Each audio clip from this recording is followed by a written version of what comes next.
Return of the Anunnaki is set on the exoplanet affectionately called Krayos. An original sci-fi story, by the author, Declan Conner. Chapter 1. Geologist Professor Edwin Carter struggled to open his eyes as he regained consciousness inside his allocated cryochamber, situated in the flight hibernation room of his mining expedition's spacecraft. A mist of oxygen vapor kissed his cheeks, and his chest heaved as he took in a deep breath. Above him on the glass dome of his chamber, his vital signs appeared through the mist, together with the image of the outline of a body. The voice of the craft's computer system echoed around the inside of the chamber. Good morning, Professor Carter. Please stay calm until your circulation has been restored. Just to let you know, we've arrived and we're now orbiting Krayos. There appeared a depiction of a pumping heart and the chest of the outline image of the body on the glass dome above him, with arteries and veins already populated to the brain. Veins and arteries gradually appeared, coursing through all of the limbs of the image, to him feeling a tidal wave of warmth spread throughout his limbs. A green check mark appeared. That was replaced with the image of a brain, with a ring of violet light scanning the image in tandem with one passing by his vision, then another green check mark. He heard Zoe, the computer system's voice, speak again, more clear to him this time. All your systems are in order. We just need to wait for your body to acclimate to normal body temperature, and I'll have you released from the chamber for the exercise procedure at your own pace, depending on how your body reacts to recovery. As he lay there waiting, a memory struck him of when he'd embarked from planet Optima. His ex-girlfriend Gloria was among the crew, introduced to him as the project manager.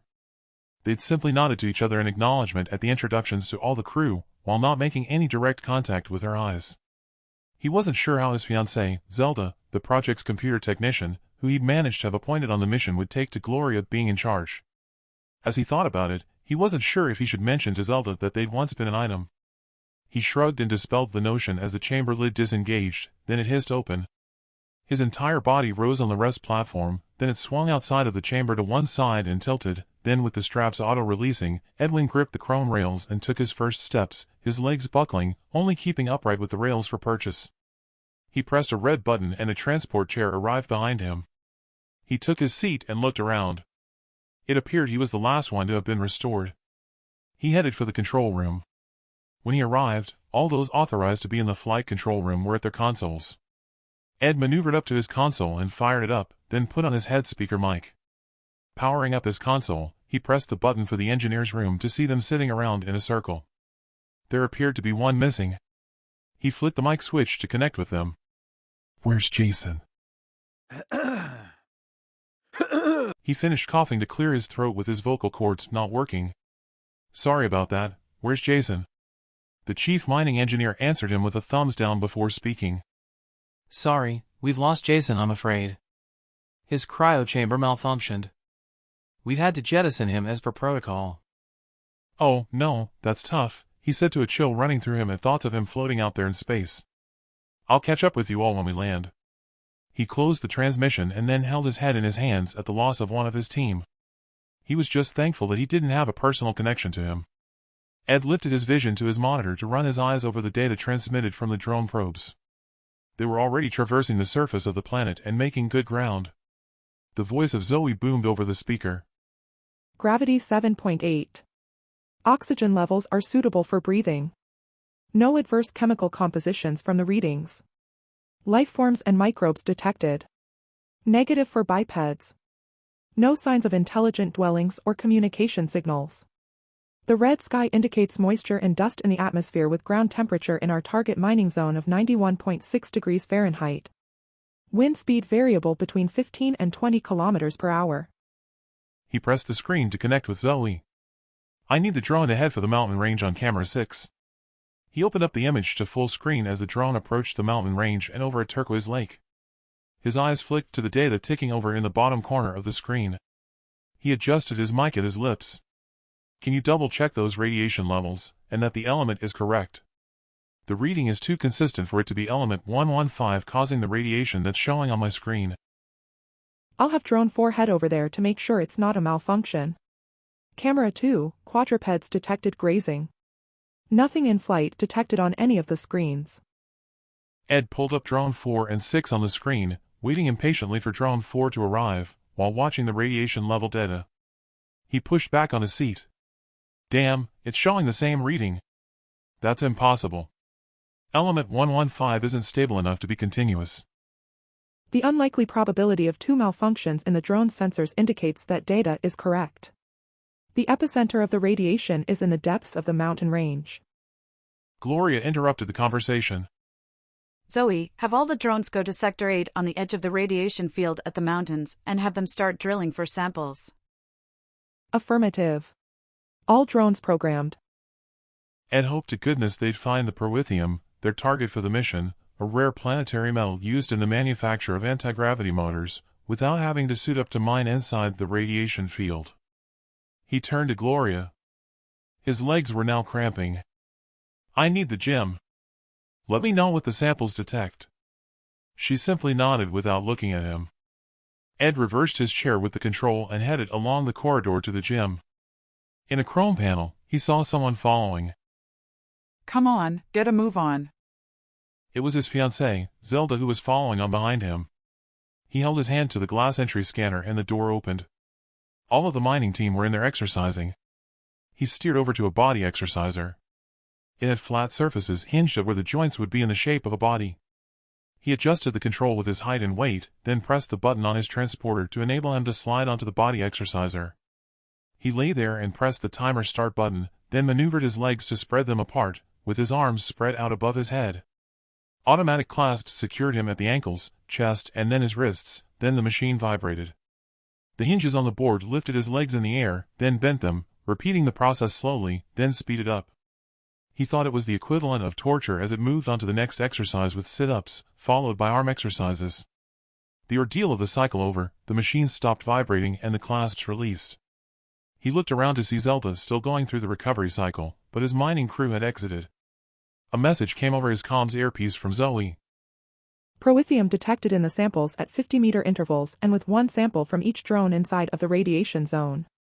It increases in density the nearer the radiation detected, with only the percentage of proethium detected inside of the radiation zone viable for mining. Damn. Okay.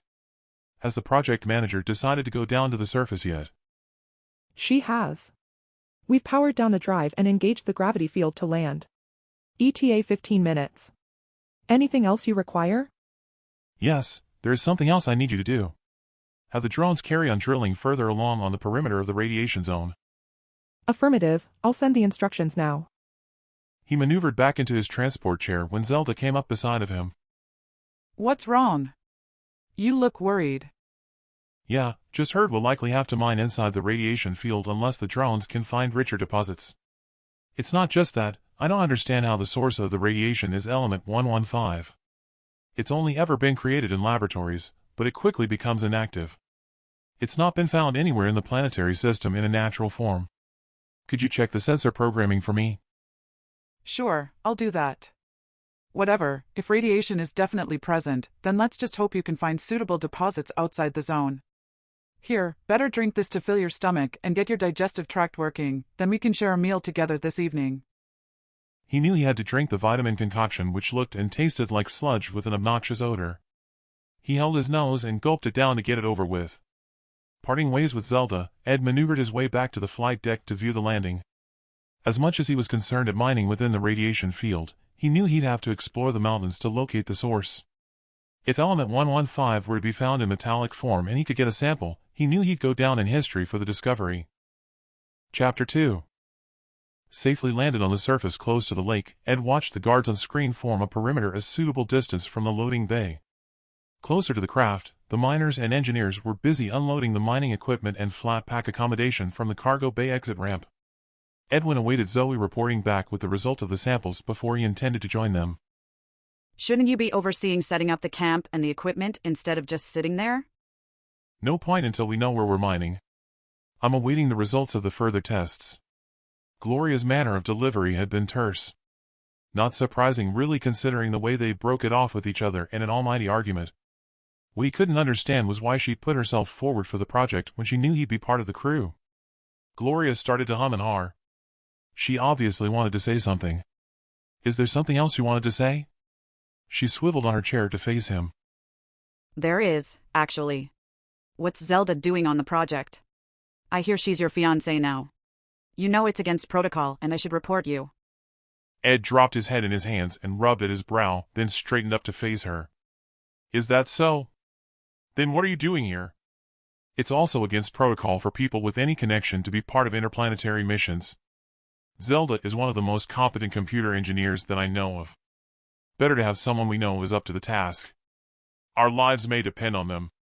Look, if we're to make this project work, we need to forget our differences and concentrate on the task in hand. Gloria huffed, a stern expression on her face, then she turned back to her monitors. He'd never really considered the protocol, but now he could understand why the need with the tense atmosphere between them. Zoe interrupted his thoughts. All the samples have been analyzed. Only the samples from inside of the radiation zone show viability for mining proethium.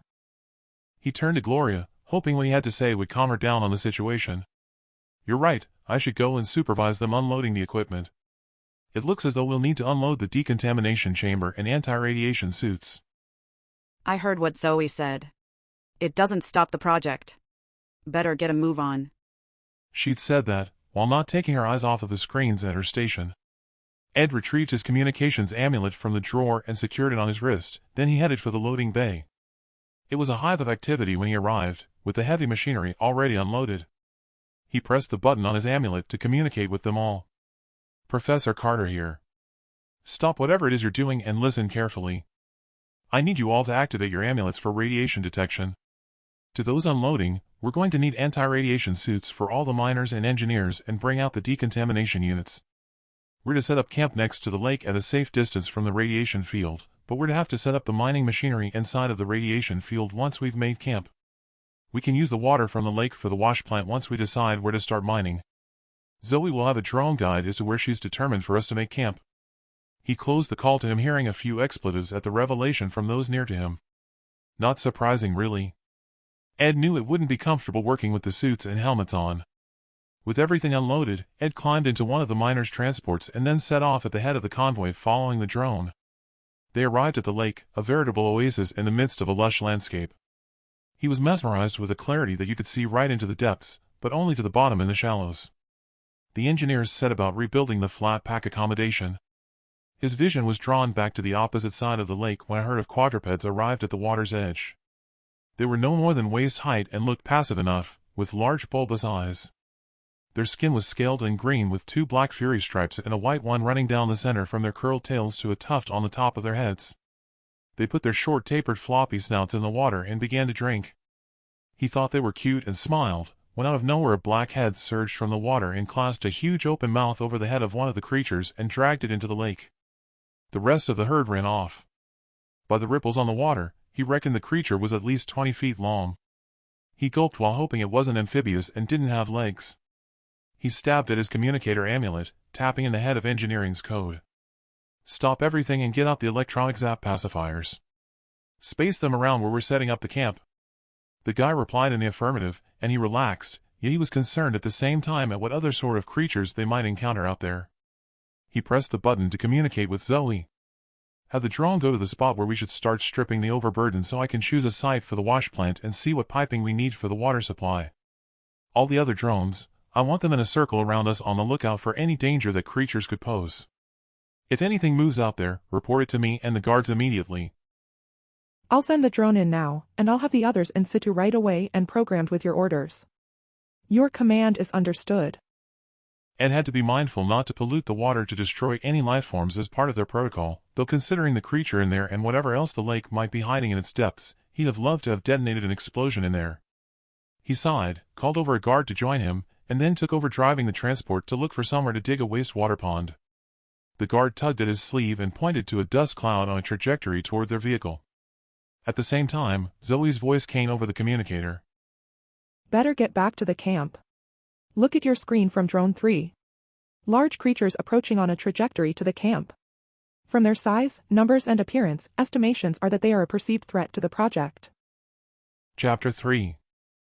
There wasn't the time to bring up the image from the drone. Ed maneuvered to return to the camp at great speed. His vision flicked between the trail ahead and his amulet. Consumed with panic and fumbling to tap in the code of his chief engineer, he sighed then cursed inwardly. A few failed attempts to get the code right and he tapped it to open the transmission. Get all our personnel together. Take up defensive positions and have the guards to the fore. We have incoming creatures. Are the zap machines situated to form a perimeter yet? Almost. I'll hurry them along and get the personnel organized. See you when you get back here. I can see your transport now. I'll disengage the security perimeter machines as soon as you're here. We'll give you a thumbs up to show it's safe to pass through with the security machines disabled. Better you hurry up. They look to be gaining ground on you. Him saying that had the hairs on the back of his head bristling. Charging along in his transport, he slowed down when he saw a perimeter security machine. He caught sight of the engineer giving him the thumbs up. Driving on through, he came to a halt next to one of the overburdened stripping machines to take cover. He engaged his viewing screen on his amulet and zoomed in on the drone's image following the herd. They were ugly critters, their elongated heads covered in spikes, and having what looked like clawed feet. He zoomed out to see those creatures he'd seen taking a drink at the lake running among them. He raised his vision as he heard the thunder of them running ever nearer, thankful to see them go around the opposite side of the lake where they stopped. The small creatures huddled together behind the ugly ones, who crept up to the water's edge, but not to drink, their stance and eyes seemingly staring at the lake. Ed noticed ripples in the water at the center and retrieved his binoculars. When he zoomed in, he could see the swirling motion of the serpent slowly approach the creatures, then it submerged. He didn't think it would take them on, but he was proven wrong. Like a rocket, its head and part of its body rose and clasped its mouth over one of the creature's heads, then the damnedest thing happened. The creature seemed to dig in and swayed its head violently to one side, dragging the serpent onto dry land with the other securing the serpent's thrashing body with the claws of their front feet, and started to tear it apart. Still with its head in the serpent's mouth, he could see the spikes on the creature's head were protruding from the serpent's head. The creature went down on its knees with two of the others clawing at the serpent's head until it was removed. One of the small quadrupeds trotted up to it and began licking its face, with the rest of them joining the larger creatures and rubbing themselves against their legs as if in thanks. It was the craziest fishing he'd ever witnessed when all of them let out the weirdest screams and then walked off the way they'd arrived, with the small creatures stepping up to the water's edge to drink. Zoe might have said that there was no signs of intelligent life, but the small creatures had clearly communicated with their saviors to exact revenge. He shook his head at what he'd witnessed as a transport arrived with Gloria driving. She came to a halt beside of Ed. What are they all doing milling around here? They should be preparing the machinery. Ed sighed at her irreverence. Give us some slack, we've just had to take defensive action from creatures. So, the show's over. I saw it, but it's over now, so let's get some work done. I'll want a report at the end of the day to where we're at with setting up. I'll be staying quartered in the craft. She climbed out of her vehicle and walked over to the chief engineer, still in earshot for him to hear her talking to him. Her tone of voice was completely different, friendly, like the Gloria of old that he once knew and shared intimate times with. He sighed at the recollection of the night he'd split with her and the stupid argument that brought it about. She'd gone ballistic at him for not putting down the toilet seat in her apartment, then she'd thrown his overnight bag at him and told him to leave. He knew that wasn't the real reason now he thought about it. She wanted them to get married and to have a family. He hadn't been prepared for that after he'd just graduated. He'd wanted to continue on to get his professorship and then a career before settling down. Ed shook his head to dispel the thoughts and headed on over to the overburdened machine operator. Follow me. I've seen a natural dip in the ground that if you dig it out some more, we can use it as the wastewater pond. Just give me a few minutes while I get a drone to test the water to see if it's from runoff from the mountains. If it is, it might be radioactive. He pressed the button on his amulet to connect with Zoe. Have a drone go over to the lake for a sample to see if it's radioactive. Will do, I'll have it go over there right away. From our previous scans of the area, the lake is fed from springs and from a stream at the mountains away from the radiation source, but we'll see. Ed waited for a reply, considering the implications if she was to come back that it was radioactive. If it was, it would stretch out the project with the amount of time it would take to put the perwithium through the decontamination machines. Then it struck him. If the pay dirt was near the surface, radiation might have penetrated the ground to that level. He crossed his fingers as he waited. The reply came back quicker than expected. No radiation contamination of the water detected. Thanks, Zoe. You're a star. That's a relief. Have the drone follow us. I'll need to know where I dig out the wastewater pond if it's outside the radiation zone. I don't want to have to drive in there and to rely on the detector on my amulet to tell me, or we'll already be exposed. Sorry, I didn't understand that first part. I'm just data and not a celestial entity. Ed snickered before he replied. Then add it to your memory banks. It's a compliment. A giver of good news, or for a deed well done. I'll remember that, thank you. Ed climbed into the cab alongside of the driver of the overburdened machine and they set off for their destination. It was a long, painful, slow drive, but they finally arrived. Zoe reported no radiation in the area, which was a relief. He turned to the driver. Start stripping in the center first and we'll see if the subsoil is permeable or not. I'll get out and watch. Outside of the cab, he looked on as the machine's blade tore away at the surface. At a depth of 3 feet, they hit the mother lode. He pressed the button on his amulet to speak with the driver. You can stop now. I'll go take a look. I think we've hit clay. He walked over there and got down on one knee, took out his water container from his pack and poured it over what had the appearance of clay. He rose to his feet and gave the thumbs-up sign to the driver. Quadrupeds in the area detected. The warning had arrived too late when he became aware of something moving toward him in his periphery vision and turned sharply. It was one of the bulbous-eyed creatures, only this one was only a youngster around knee height. It squeaked as it trotted toward him, then stopped short of approaching him, dancing on its legs and turning its head. Ed thought he'd ignore it and it would go away, but the critter came closer, then stopped but once more danced and turned its head repeatedly. If he wasn't mistaken, the creature wanted him to follow. He glanced at the lip of the dip to see more of the adults looking down at him. There wasn't any way he wanted to follow on after what he'd witnessed at the lake, fearing a trap. He pressed the button to communicate with Zoe. Have the drone give me a view of over the lip where those creatures are. Drone dispatched. Feed connected to your amulet screen. Ed nearly exited his skin when he felt the creature rub against his pants, squealing as if distressed, then it trotted away, stopping, and then turning its head. Ed darted to the machine to climb into the cab, then looked at his screen. Some distance away, 4 of the adults were all stood looking downward. Zoe, have the drone go over to those 4 creatures and zoom in. As he watched the screen, he could see clearly what the youngster was trying to tell him. One of them had fallen into a hole. He turned to the driver. We're safe in here, let's go see if we can help. On their way over there, Ed had the drone look at the area for any sign of the ugly creatures, with Zoe reporting back that there were none in the area. He looked over his shoulder to see the herd following them. The ones at the hole ran off when he approached and joined the herd. He turned to the driver. Turn around so your grab arm is facing the hole in case we need to dig out a ramp for it to get it out of there. I'll go take a look and see if there's anything else we could do to get it out of the hole. Ed jumped out and took a look down when a call came over the amulet. It was Gloria. What are you doing over there? I thought you were supposed to be digging a wastewater pond. Ed shook his head. There's a creature stuck down a hole. We're going to try and rescue it.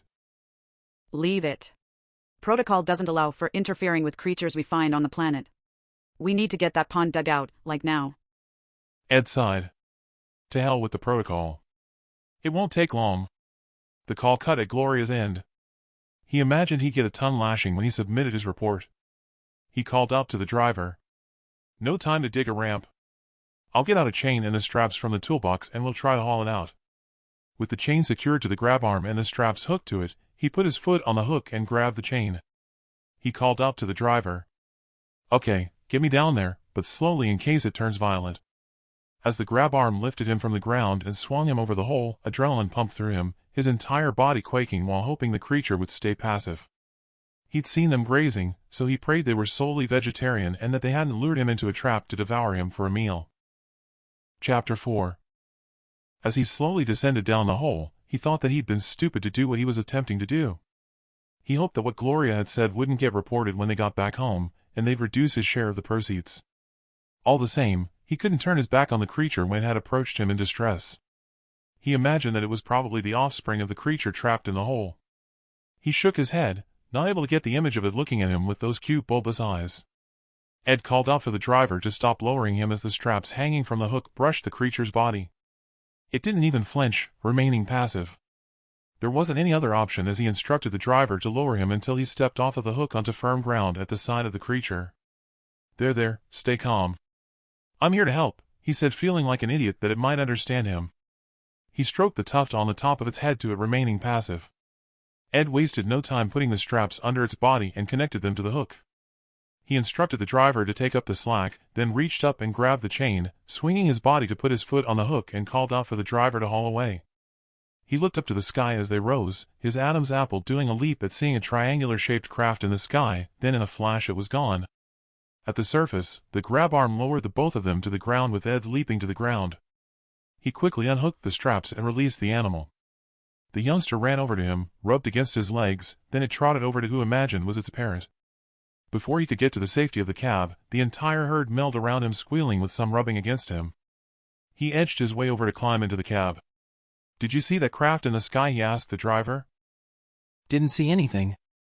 I was concentrating on getting you out of there. Ed stabbed at his amulet to speak with Zoe. "Have you detected any spacecrafts in the sky at our position?" No, nothing detected. Okay, maybe it was a cloud formation. He'd said that, but he was still convinced it was a craft he'd seen. It was exactly the shape that some had reported seeing back home.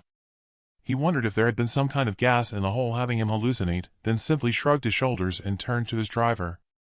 Better get back over there and start stripping. As soon as they were back there, he climbed out of the cab. Ed made the call through to the engineers to haul the wash plant over there and to have someone set up the pipes from the lake. He reckoned 2 days for them to get it all operational. On top of the lip where they were stripping the overburden down to the clay, he pulled out his binoculars. Scanning over to the mountains, he zoomed in. He was sure he'd spotted something interesting, but even with the binoculars it wasn't clear. He called up Zoe. "I need you to send the drone to the mountain range at a 30-degree angle from where I'm standing. I might be wrong, but it looks like a cave." I'll do that right away and send a feed to your amulet screen. While waiting, he stepped over to the digger and climbed the steps to the cab. "I need you to push the overburden to the far side, then line the slopes with clay. How long do you think it will take you to dig it out and to complete the pond?" 2 days thereabouts. Incidentally, I've had Gloria on my comms. She was asking about the rescue and how it went. "Really? Did she sound annoyed and make any threat about us breaking protocol?" No, on the contrary, she sounded relieved. Said she was otherwise engaged for her to watch it on her monitor and she congratulated me. That annoyed Ed no end. Gloria clearly still bore a grudge and he decided to have it out with her in the evening when he took over his report. He climbed back down from the cab and climbed to the lip of the slope. He took a seat and watched the drone's progress. Ed could see it was close to the mountain range and checked his screen. As it traversed along, he saw nothing of a cave, but then it came into view and zoomed in on the shape of a dark arch. It was the cave he'd seen, silted up for the most part. What he thought strange was that the arch formation at the entrance didn't appear to be a natural formation, considering it was so symmetrical. He called up Zoe. "Okay, I've seen enough. You can have the drone return. I'm going to suit up and go out there tomorrow to investigate and take some rock samples. I have an anti-radiation suit and tools here, but I need you to contact supplies and have them send over a bot rover with cables so I can have a look inside of the cave. Tell them to send me an empty radiation-proof food container so I can put the samples in there." I'll organize that for you right away. Anything else? "Nothing comes to mind just now, thanks." Over in the distance he could make out a convoy of the project's vehicles arriving with the wash plant equipment. Ed rose to his feet and rubbed his hands together, excited at what he might find on his expedition. He hoped he might find a sample of element 115 to bring back with him. As he waited for the equipment to arrive, his mind ran over the fact that the element had not been found anywhere in its natural form. That bugged him, having seen the formation of the cave entrance arc. If it were man-made, then there could be equipment and they're producing the radiation. But then he thought for it to be man-made, the Science Council back home would have advised him. That would mean if it were not natural, it could have been created by an alien race. He snickered at that idea. No other intelligent life had ever been detected anywhere in the universe, so he guessed he'd just have to wait and see when he arrived out there, with no point in speculating. Chapter 5. Back in the spacecraft in Zelda's quarters, having finished their evening meal, they settled down in the casual seating area. As much as he'd enjoyed the conversation, it had been on his mind that he would have to face Gloria with his report shortly. "I forgot to ask, did you check out the programming for any malfunction on the drone's sensors?" I did, and everything was in order. I didn't find any errant code. What I did find was that the project manager had been looking at my personnel file, but none of the others of the crew, which I thought weird. We've not even spoken to each other. Maybe she intended to check all the crew's files and got called onto something else. I wouldn't worry. You could be right, it just seemed strange at the time when I saw she'd been looking. Look, forget work, let's talk about us getting married when we get back home. With both of our share of the proceeds when we get back home, there'll be nothing standing in our way. She took a hold of his hand and looked into his eyes as he replied. We won't both need to work again, just the one of us, that's for sure if all goes well here. So, as soon as we get a house together, we can start a family right away. I hope we have a boy and a girl at least. Zelda reared back and released her hold of his hand. Oh, I don't know about that. I thought that you were a career person, the same as me. I was thinking we could wait a few years and travel while we're young. Enjoy a life of freedom. What do you mean by a few years? Maybe 5 years or so. We'll see. Let's just concentrate on our wedding day. There'll be a lot to plan. Ed rubbed at the stubble on his chin. She'd not made contact with her eyes when she'd said that. This was the first time they'd talked about having a family. He'd just taken it as a given they'd start a family right away. He was gobsmacked that she wanted to wait, especially for 5 years or more. Look, we can discuss it later, we're not even married yet. Let's get that organized first. Ed looked at the time. Listen, sorry, but I need to make tracks. I have to take my report to Gloria. Zelda leaned in and they shared a lingering kiss, then broke away. Go on, off you go. I have my own meeting to attend. I'll see you tomorrow night. Just be careful on your expedition tomorrow. They hugged at the door, broke apart, and then he exited. His mind was in a fog as he made his way to Gloria's office. He wasn't happy about what she'd said about not starting a family right away. He already passed that opportunity up with Gloria when they'd split after making the decision to carry on studying for his professorship before settling down. He shrugged his shoulders as he arrived at the door to Gloria's office to dispel his negative thoughts. He now knew how Gloria must have felt at the time. Ed pressed the button on the entry system next to the door. Her face appeared briefly on the screen and the door clicked open. He took out his pen drive and placed it on the desk in front of her. Gloria connected to her drive and tapped on her keyboard. She'd not looked at him since that brief glimpse of her on the entry screen. Now her eyes were glued to the screen as she read through the report. He noticed her hand hit the delete key. What are you doing? Taking out the part about you rescuing the animal and you seeing a UAP. Leave that in and both you and the driver will probably have your share of the profits reduced and be prevented from going on future projects. If this gets back to the scientific committee, they'd probably have you evaluated for the part about seeing the UAP. So, what's that to you? Why are you protecting me? I'm not protecting you. I'm protecting myself. It shows lack of command after I ordered you to leave the animal and you ignored me. That aside, I know what I saw. It was a UAP. She raised her vision as well as her eyebrows at him saying that. Look, I appreciate the deletions, but we need to talk. Your attitude to me stinks, even the way you're speaking to me now. For the sake of the project, we should at least get along in a professional manner. Incidentally, I don't take kindly to you scanning Zelda's personnel file. Why did you do that? She folded her arms. Listen at yourself. You have no room to talk about attitude. I won't have you questioning my motives. I'm in charge here. She drummed her fingers on the desk surface and smacked her lips. Come on, say what's on your mind. I see you still don't want a family. Ed pushed back on the chair, the legs scraping on the metal floor. Have you just been listening in on my conversation with Zelda? For your information, I do want a family, she just wants to wait for some time after we're married, so we can go places. Anyway, I see you changed your mind about settling down and having a family, seeing as they only allow childless personnel on space projects. She sent him a tight-lipped glare. First of all, I wouldn't stoop so low as to listen in on your conversations. Secondly, it's your fault I didn't settle down and have children. As for her wanting to wait, hasn't she told you? Told me what? I'll not answer that. It's for you to find out.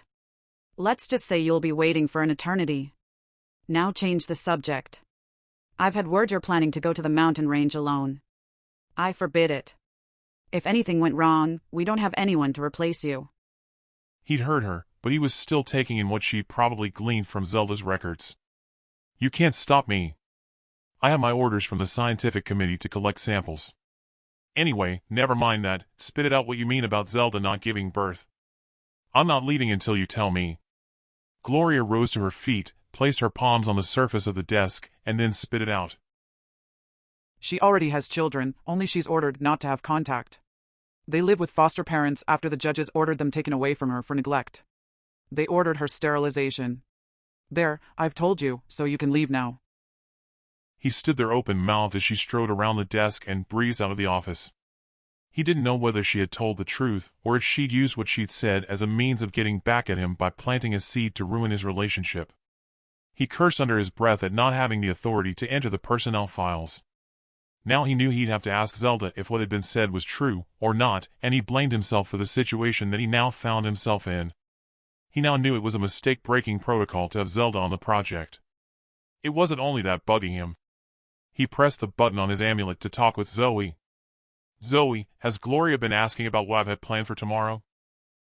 Sorry, but I can't answer that. It's against my permissions from the project manager to disclose that information. He closed the call. He knew how Zoe worked. Gloria must have given her that order not to disclose, and she had to comply with the way she was programmed. He set off back to the camp, knowing he wouldn't sleep well. Ed just couldn't wait for tomorrow to lose himself in his expedition to see if he could find out the anomaly causing the radiation. Approaching the camp, he looked over at the mountain range and came to a halt. There in the night sky, he could see a white cloud that seemed to be glowing. As the cloud drifted on by, he saw 3 round lights at the tips of a triangular UAP. It appeared motionless, then in an instant it was gone. Chapter 6. When the morning arrived, Ed had had little sleep. It had still been on his mind when he awoke, after having slept through pure exhaustion, going over and over what Gloria had said about Zelda. If what she had said was true, then Zelda not telling him about her situation was as good as lying by omission. He couldn't see how that was a foundation for getting married. That was especially so as he wanted to have a family which tore away at him. His thoughts were interrupted with a knock on the door of his quarters. When he opened the door, he came face to face with his engineer. Everything is ready. I've assembled the team and loaded the all-terrain transport with that extra equipment you ordered through Zoe, so we're ready to go with you as soon as you give the word. We all just need to put on the suits. Ed knew he was tired, but not so much that he knew he hadn't ordered any team to assemble to go with him. Who ordered you to come along with me? Gloria gave us the order. There's a guard, one of the miners, and myself. He rolled his eyes at not realizing that's who would have organized a team after their tiff on the subject. Okay, I'll get suited up and see you all at the transport. Say 15 minutes. With the door closed, he stripped, put on his anti-radiation undergarments, then his suit. Over at his desk, he picked up his amulet and secured it to his wrist, then he retrieved his body cam and clipped it to his suit. A last look around to make sure that he hadn't forgotten anything, and he picked up his helmet, then set off to the transport. The rest were already seated. Ed climbed in alongside of the engineer and they set off. Out front and skyward, he noticed a drone leading the way. Ed hadn't asked for it, so he assumed Gloria had sent it to follow progress. He pressed the button to communicate with Zoe.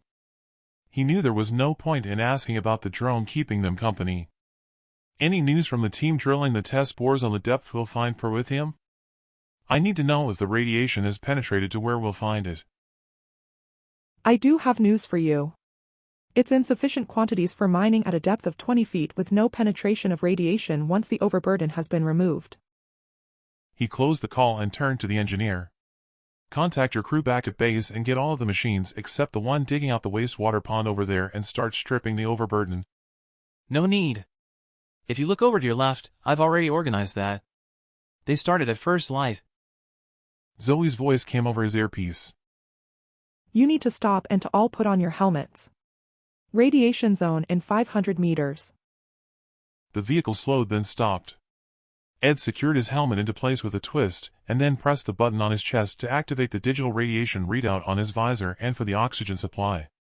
The readings were in the green as they drove on, then orange and stayed that way, though with increasing readings right up to arriving close to the cave entrance where the reading hovered between red and orange. Ed ordered them to stop and to unload the equipment, while he inspected the strata of the rocks and began collecting samples. The engineer came over to him. The rover bot is ready at the cave entrance. From the strength of the radiation reading and oxygen supply, we've only got 2 hours, and then we'll need to head back to camp for decontamination. Ed gave him a thumbs up, then noticed the drone hovering above them. He imagined that Gloria would be sat there watching their progress and raised his arm with a one-fingered salute, then walked over to the cave entrance when the voice of Gloria came over his earpiece. If you could see me, I'm saluting you back. Have the feed from the bot rover patched through to me so I can see what you see inside the cave and give me a running commentary. Ed rolled his eyes at Gloria butting her nose into his expedition, but then he guessed she'd be just as interested as him to see if anything would show the reason for the radiation anomaly, seeing as how she was the project manager. Ed chipped away at the rock around the entrance, but nothing chipped away. He took the control for the rover bot from the engineer and patched over the feed to Gloria and began his commentary. The rock at the entrance is igneous. I can't even scratch it. Sending in the rover now. He climbed the silt and nodded to the engineer to place the rover in position. Working the controls, it set off inside the cave, with nothing much to see as it bounced over the silt until it leveled out. Taken aback, the cave's shape in a symmetrical arc at the entrance continued on as far as he could see on the screen. He stopped the rover and turned it for its spotlight to view the wall of the cave. He zoomed in, not believing what he was seeing. Don't know if you can see those striations in the rock, but they're not natural. I'd need to get in there to get a closer look, but it's like a machine made those marks to me. You must be seeing things. Maybe the radiation is getting to your brain. Just get on with it. I know what I can see. He turned the rover to move it on. Almost at the extremity of the cable, he stopped the bot. On screen it showed a smooth surface, unnatural in appearance and blocking the tunnel. He set the control for ground radar penetration to scan the wall, then looked at the screen. An image appeared of what looked like steps leading to a symmetrical oblong chamber. He knew there was no way this was a natural formation. Can you see that? Someone or something has been here before us. I'll set the detector to see what it can detect. The reading immediately went off the scale for gold and ferrous metals. I can see that. Better get back here and leave it be. It's probably something the scientific committee are responsible for that they've not told us about. They had to have sent expeditions before us to know there were deposits of proethium. It could be some kind of scientific project they've set up previously, then left it abandoned. That doesn't make sense. Why wouldn't they have told us if they had some sort of secret experiment? It's not like we can exchange messages to find out. It would take too long for the message to get there, never mind to get one back. Our project would be finished by then. It could be the source of the element 115, and the reason for the radiation. They could have set it up off our planet as an experiment so as not to cause damage back home on Optima. If it is, there might be an off switch, then getting at the proethium would be a darn sight easier. I'll get my thermal lance from my toolkit and maybe we can see what's beyond there. No, don't do that. Leave it. It could be dangerous. I'm ordering you to come back right away. What was that? You're breaking up. He muted the reception of her comms, but not the image feed. All of you mute your comms for incoming other than localized field comms. One of you get my thermal lance and a spade and let's get the silt dug out so we can squeeze through into the cave. Whatever is behind that wall, we need to find out. Chapter 7. By the time they dug out the silt from the cave entrance with enough room to crawl inside, Ed checked his oxygen supply. With 1 hour to go, he hoped they could discover whatever was behind the wall within 30 minutes, or they'd have to abandon the expedition and try again another day. He switched on the beam from his helmet light as he entered first, with the others following on behind him with the equipment. At the bottom of the pile of silt, he rose to his feet and inspected the rock wall from the bottom and over the arc to the other side. There was no question about it, the marks in the rock appeared as though a machine with cutter blades had drilled out the tunnel. This was no natural cave. He pressed the button on his amulet to check there were no dangerous gases that might have accumulated, relieved to see it clear. When he arrived at the wall, he cursed that he wouldn't be able to remove his glove to feel the surface. It was of metallic appearance, but not rusted. Some kind of alloy, he assumed.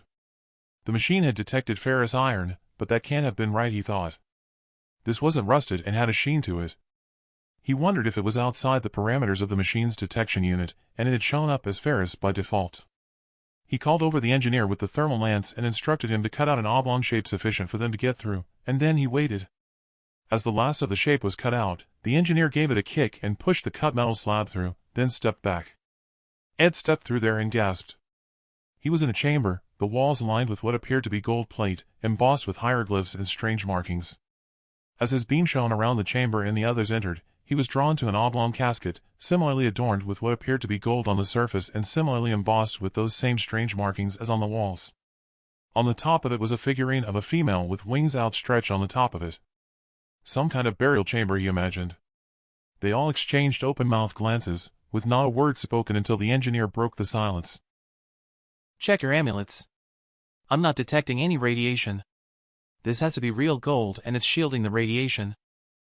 Ed checked his amulet, and sure enough, it was only showing low levels. He turned to the guard. Go back to our transport. You'll find an iron bar in my toolbox that I use for levering rocks. There's also a detector in there, so we can test what metal this is on the walls and casket. Go get them and bring them back here and let's see what's inside the casket. While waiting for his return, Ed moved around the room, recording the images on the walls, his body camera, then the casket. When the guard arrived, the first thing he did was to test the metal. He was gobsmacked that it was real gold. He instructed 2 of them to take a hold of the wings on the figurine and to move the lid to one side. 2 of them couldn't move it along its length, and so the 4 of them huffed and puffed until it slid far enough so that he could get some leverage with the bar. It was hard on the muscles as they all exerted as much strength as was possible, only managing to slide the lid along the length for around 18 inches, then everyone had to take a breather. Ed peered inside of the casket, amazed at what it contained. It was definitely a burial chamber, he thought. There wasn't any decomposition of the corpse, unless it was covered with a mask. That was a possibility, as its face had blue skin. It was adorned with a blue and gold headdress and the same colors with the corpse's garments as far as he could see. The engineer tapped him on his shoulder. We only have 30 minutes of oxygen left. We have to go. You go. I'll be out there shortly. I just need to take some more images on my camera from the outside of the casket, then I'll join you. As they disappeared into the tunnel, Ed kneeled down to take the images. Out of his eye corner, he saw a whisk of black smoke rise from the casket then exit through the hole they'd cut. He quickly rose to his feet to find the casket empty. All he could think of was that the body had disintegrated with it being exposed to the atmosphere, and then he set off outside the chamber and out of the tunnel.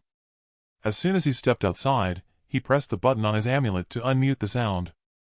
I'm done here and we're on our way back to camp. I think the radiation must have interfered with the transmission. Can you hear me now? I can hear you. What did you find in there?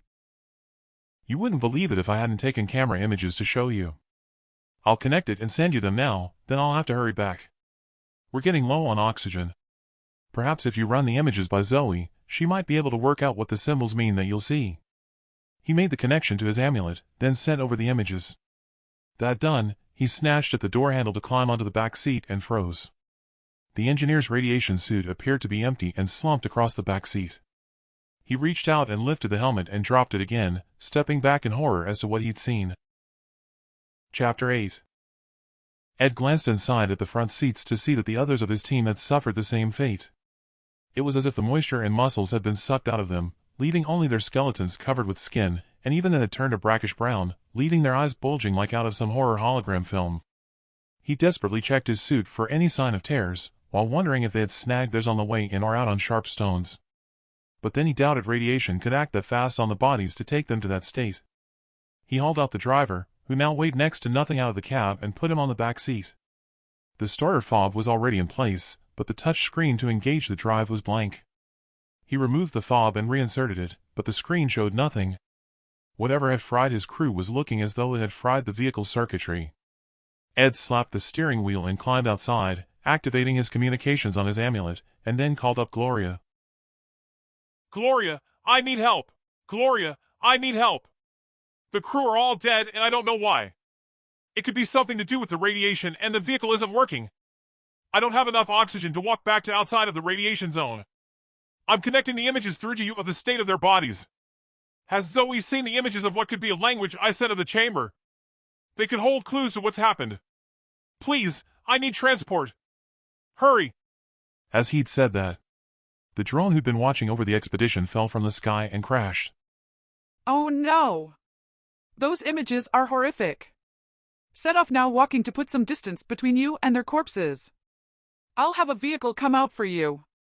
Damn, all my screens have gone blank. Keep your comms channel open to me.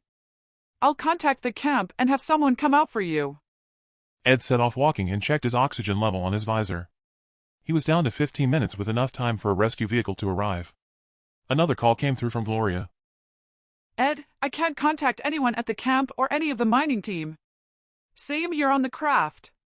Even Zoe isn't responding. Check your amulet to see if she managed to send you the translation from those images. I'll go down to the support section to get someone to go out for you. Hang on in there. He couldn't understand why her comms weren't working when she could communicate with him. He pressed the button to speak with Zoe as he trekked on. All he heard was static. At least when he checked his amulet screen, he saw she'd sent him the translation. 10 minutes hopping along, and the radiation reading was still high. The exertion of walking such a distance wearing the heavy suits started to take a toll, and he stumbled. He continued on when the voice of Gloria sounded in his earpiece, whispering, Ed, I don't know what's happening.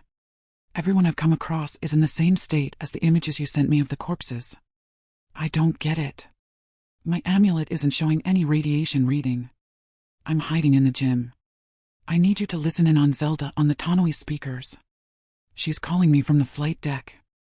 I repeat, Project Manager to the flight deck. I need you to instigate takeoff back to Optima immediately. I don't know why she keeps repeating that. There's no emotion in her voice. I'll try contacting her, but keep your comms feed open so you can listen in. You can tell me if it sounds like her. Ed listened in on the conversation. He heard Zelda speak, but it was in a tone of voice he'd never heard from her before. You're there. Everyone is dead. We need to save ourselves and take off. Come to the flight deck, now. We can't take off. Ed is out there. I'm going to get transport to go out for him, then we can take off when I get him back here. Leave him. There's nothing you can do for him. We must take off now. Ed couldn't understand how cold her voice was when Gloria spoke to him. Almost robotic-like. I've got the call with her. I don't know how she could know everyone is dead. Something's not right with her. Look, the computer is malfunctioning. I'll open the emergency door manually in the cargo hold. There are vehicles out there by the cargo hold exit. Hang on in there, I'm on my way. The transmission cut to buzzing inside of his helmet.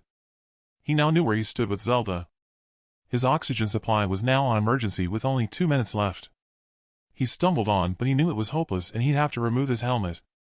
In the distance he could see where his crew had set up to remove the overburden, but none of the machinery was operating. He retrieved his binoculars from their holder on his suit as he trudged on and scanned over there. He let the binoculars drop to the ground in despair. He'd seen bodies in their suits scattered around on the ground. The emergency oxygen finally depleted. He resigned himself to meet the same fate and put his hands to it to twist it for him to remove it, then froze. He imagined he was hallucinating. In front and above him was a gigantic triangular spacecraft, hovering, motionless. Not a sound of any propulsion. A door appeared to slide open on the underneath of the craft. Floating down from the opening were human-looking people, but with wings. He ripped off his helmet and took in a deep breath, hoping the radiation would take him quickly like the others. Chapter 10. Ed cracked open his eyes to a bright light shining above him, so strong, he had to close his eyes again, but the image of the light still appeared, even though duller with his eyelids closed. He heard of the phenomenon of stories when people had been brought back to life and imagined he was in some state between death and an afterlife when he heard a woman's voice and the light disappeared. I know you're conscious. We had to put you to sleep, but you're safe now. How are you feeling? He opened his eyes. A sense of shock charged through his body like an electric charge. He was laying down on a flat surface, and at his feet, the image of a beautiful woman. Her skin was silky blue, similar to that of the corpse in the casket in the cave and similarly attired with blue and gold garments. When she turned around to put something on the surface of a cart, she had wings. He rubbed at his eyes, not believing what he was seeing. She turned back to face him. Well, are you ever going to tell me how you're feeling? I won't bite. I'm fine, but confused. Where am I? Who are you? How is it you can speak my language? I'm Inanna of the Anunnaki. You are safe here on our flight craft from Enlil. As for the language, our Elohim gave you many languages, and I know them all. Enlil. Who is that? And what's this about the Elohim? I don't understand. We only have one language on Optima. Enlil is the one you released from his secure chamber and caused the deaths of your crew. The Elohim were out administrators and teachers on Earth. You're to see my brother Enki, and he'll explain. I'll be back soon and escort you both to have an audience with Enki. She breezed out of the room, leaving him with more questions than answers. There wasn't anything about the Elohim in Optima's Book of Origins from the history of planet Earth, just its demise. He glanced down at his body, to see he was wearing his two-piece anti-radiation undergarments, with his suit gone.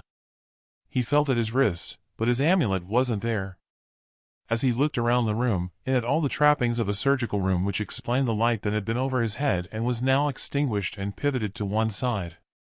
He threw his legs over what he imagined was a gurney with a sensation of lightheadedness, when Inanna returned. Come with me. You're to have your audience with Enki now. Whoever this Enki was, he just wanted to know what the hell had happened. Inanna escorted him out of the room and along a corridor a short distance and into a room. He thought it odd there had been no door to the surgery and now at this chamber as he entered. His mouth gaped open. The room was similarly adorned as the chamber in the cave with gold-plated walls. Sitting there on an ornate bench was who he assumed was this Enki alien guy. His glowing eyes mesmerized him. Ed couldn't say that this Enki being looked pleased to see him. In fact, he looked to be decidedly ticked off. Inanna beckoned him to take a seat on a bench facing him. Ed wasn't sure if he should speak first and decided against doing so. Hearing footsteps behind him, Ed turned to another female Anunnaki entering with Gloria. He rose from his seat to face them. Gloria ran up to him and threw her arms around him, hugging him tight. Oh my goodness, Ed, thank goodness you're alive. I thought I'd lost you. I was on my way to get you when my vehicle drive cut out. I must have passed out, and when I awoke, they'd abducted me to here. What's happening? They broke away with Ed surprised that she cared for his well-being. He had to admit to himself, it stirred old passions when they'd hugged. Inanna beckoned them both to take a seat on the bench. Enki rose to his feet. He certainly cut an imposing figure when he placed his hand on his hips and addressed them. You have no idea what you have unleashed.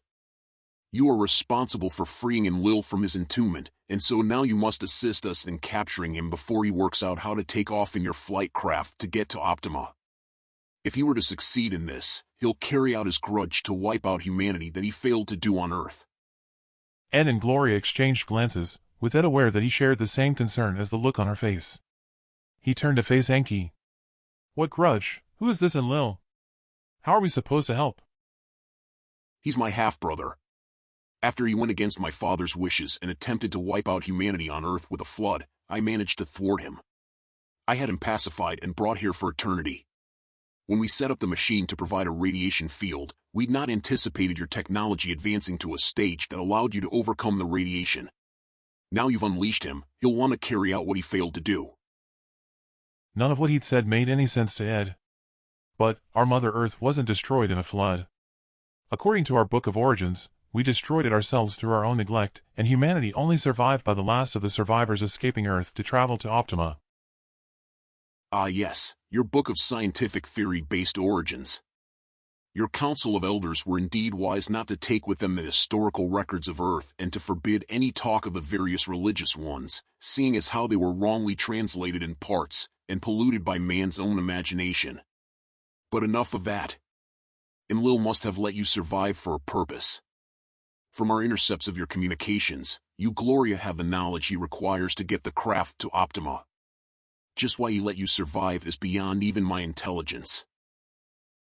Ed knew how he probably survived, when he knelt at the casket, shielded by the overhanging gold lid of the casket.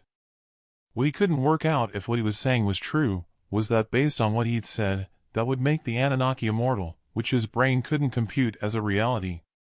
Ed realized something else and addressed Enki. Wait, there's still one of the crew alive and they're at the flight deck. Ah yes, we heard that when we intercepted your communications. Zelda is no more. He will have taken over her persona to trick you into engaging the flight parameters. What you two have to do is to get in there and disable the flight computers, and we'll take care of Enlil. You mean this time you'll kill him? No, that's not something we can do to our father's offspring. We have the same protocol that you've adopted on Optima regards not taking a life. What we have is another planet targeted where we'll imprison him once more once we capture him. Enough talk, we must act swiftly. I'll have your communication amulets returned and get you both to the craft. All you have to do is to get inside the computer room and destroy the circuit boards that control flight. I know where the computer tower is for the flight controls. Zelda gave me a guided tour of the computer room. It suddenly dawned on Ed as to the implications of the task, and he had to think about that instruction. To destroy the flight control circuit boards would mean they'd be stuck there on Kraos for life. Chapter 10. Ed secured his amulet to his wrist. It weighed heavy on his mind as to what Enki wanted of them. If they failed to disable the flight controls and Enlil avoided capture, and from what he was saying, that would be the end of humanity on Optima. He had another plan in mind. Ed waited for Enki and Gloria to return. Enki had left to have an audience with his father for the instructions as to how they should progress with the task, with Gloria having left with Inanna to go and retrieve her amulet. When Enki entered, Ed turned to him. "I have to ask. There's nothing about you in the Book of Origins. What were you doing on Earth?" Okay, I'll tell you. Like you coming here, we needed minerals that we didn't have, so we went there to mine. We were too few, but there were humans in a primitive form of a similar likeness to us who we could use for labor, but they lacked intelligence to accept orders. We intervened in their genetic makeup to enable them to understand our commands, and that's where the problem started. We had many expeditions in different continents. Enlil was in control of the African continent, and I covered the Middle East. I ordered our Elohim to teach them so they could eventually run their own governance. The humans looked upon the Elohim and us as gods, which suited our purpose to control them. Enlil fought against the intelligence we endowed them with, when his workers in the mines rebelled, and he chose to destroy them and my people who he blamed for their insolence. I thwarted him, and organized others of the Anunnaki leaders around the world to have some of humanity to be saved at my father's instructions. We removed Enlil from the planet and moved him to here and departed Earth, but we watched over it, as we now watch over our creation's progress on Optima. If it were not for us, you wouldn't now exist with any degree of intelligence. If at all. One thing that I can't tell you is how we originated, or the original creatures and humans on Earth. That's something I often ask myself that evolution doesn't fully explain, considering the complexity of our design. Ed stood there with his mouth gaping. All that was in the Book of Origins related to the scientific explanation of evolution for humanity's existence. Gloria returned to the chamber, a look of apprehension on her face. Both of you come along with me. We are in position. Immediately you've destroyed the flight control system. You must leave the craft and will communicate with Enlil to tell him there is no escape from the planet. Enlil will have no option other than to come out and challenge me. It didn't sound too much of a plan on their side. Ed turned to Gloria, who looked to be terrified. He took her hand in his. "We can do this. Both of us have to trust what they're about to do or we'll end up like the rest of our crew anyway." They followed Enki outside of his chamber and into the corridor. It was lined with other Anunnaki, some with blue skin and similar attire to Enki's, but others were in white and gold robes, their eyes glowing like a furnace as if on fire and with iridescent pale skin. He noticed no weapons about them, only whips that looked to be made of scaled gold tucked into their belts. One of those with the fiery eyes walked down the ramp to the outside as they followed on. At the bottom of the ramp, Ed was surprised to see the herd of bulbous-eyed animals waiting. The white-robed alien knelt beside them, stroking the tuft of the head of one of them, then rose to his feet and turned to Ed and Gloria. "You're to go among them to the emergency cargo door. Keep low so that Enlil can't see you among them." Ed couldn't believe that the alien could communicate with the animals. He turned to Gloria, who looked similarly bemused. "Better do as he said and stay low." When they arrived and stopped at the entrance, Ed turned to Gloria. "Look, there's something I have to say before we go in there just in case we don't make it back outside. I want to apologize for my selfishness as the reason for when we broke up.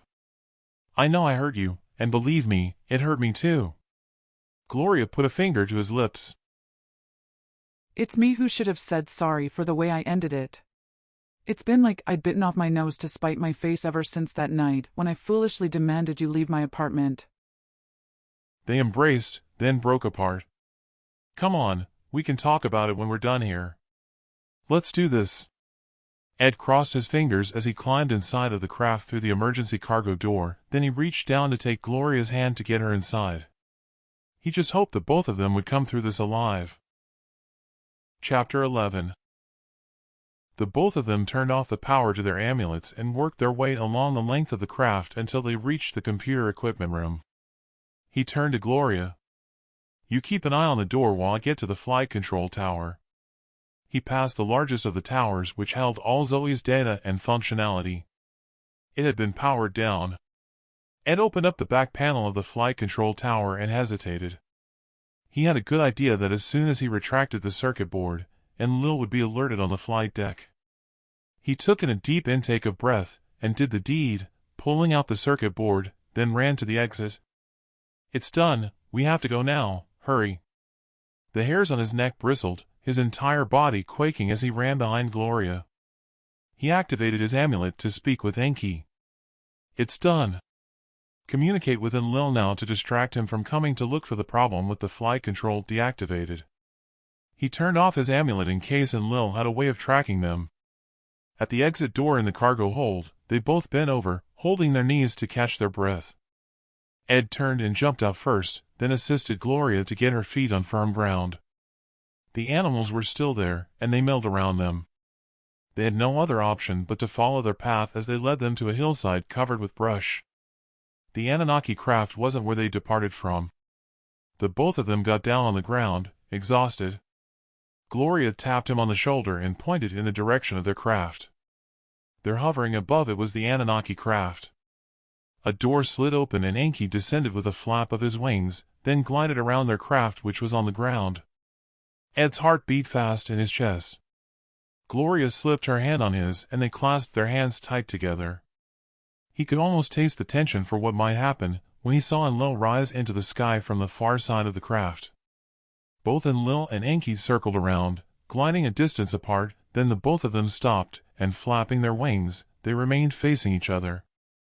Enlil took out a black whip from his belt and lashed out with it, to Enki rising and drawing out his golden whip with the lash of Enlil's whip not connecting.